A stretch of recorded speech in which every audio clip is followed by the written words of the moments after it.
హల్లెలూయా.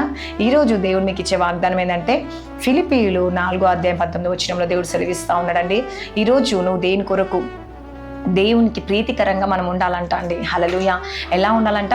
దేవునికి ప్రీతికరంగా జీవించాలంట.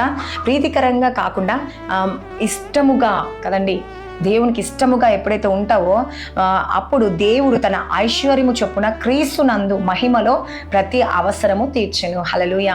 చూడండి, దేవుడు ఈరోజు నీ ప్రతి అవసరాన్ని తీరుస్తాడంట అండి. ప్రార్థించుకున్నప్పుడు ఆయన నిజంగా ఐశ్వర్యంతో నింపుతాడంట. ఈరోజు నీ బ్యాంక్ బ్యాలెన్స్ మైనస్ బ్యాలెన్స్గా ఉందేమో అండి. ఈరోజు నువ్వు అప్పులతో ఉన్నావేమో, శోధనలో ఉన్నావేమో, వేదనలో ఉన్నావేమో, నీ స్థితి బాలేదేమో, నీ పరిస్థితి బాలేదేమో. అయితే దేవుడు నీ స్థితిని మార్చబోతుండండి, నీ పరిస్థితిని దేవుడు మార్చబోతుండండి. నువ్వు ఏ విషయంలో అయితే ప్రార్థిస్తున్నావో, దేవా నిజముగా ఈరోజు నా కుటుంబ సభ్యులు కావచ్చు, చాలామంది తల్లిదండ్రులు బాధపడేది ఏం తెలుసా అండి, తన పిల్లలకి ఒక మంచి లైఫ్ ఇవ్వాలి, వారి